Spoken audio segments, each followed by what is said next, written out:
Des ecchymoses, 4 côtes cassées et un poumon partiellement affaissé. J'étais en état de choc. Jeudi dernier, Steve Beauchesne a fait une violente chute sur la rue Papineau à Sherbrooke. J'ai vu un nid de poule, alors j'ai tenté de l'éviter. Je suis tombé dans un autre qui était juste à côté. Ma roue d'en avant s'est barrée dedans et puis moi, je suis tombé par-dessus tête.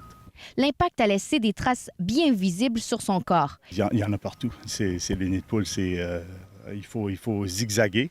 L'homme de 44 ans réclame 700 $ en compensation à la ville. J'ai fait une réclamation pour ce qui est de ma semaine de vacances que je vais passer en convalescence et puis un casque de vélo, les voyages que j'ai dû faire en taxi, aller-retour à l'hôpital, ainsi que des frais pour des médicaments.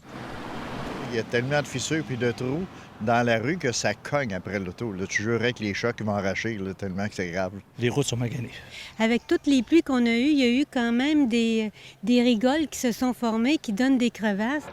Moins de 24 heures après avoir reçu la plainte du citoyen, la ville de Sherbrooke était déjà sur le terrain pour colmater le nid de poule. On rappelle d'ailleurs que 2,7 millions de dollars sont investis chaque année pour réparer les chaussées dans la ville. Cette histoire rappelle celle de Justine Brassard, victime d'une commotion cérébrale à Montréal.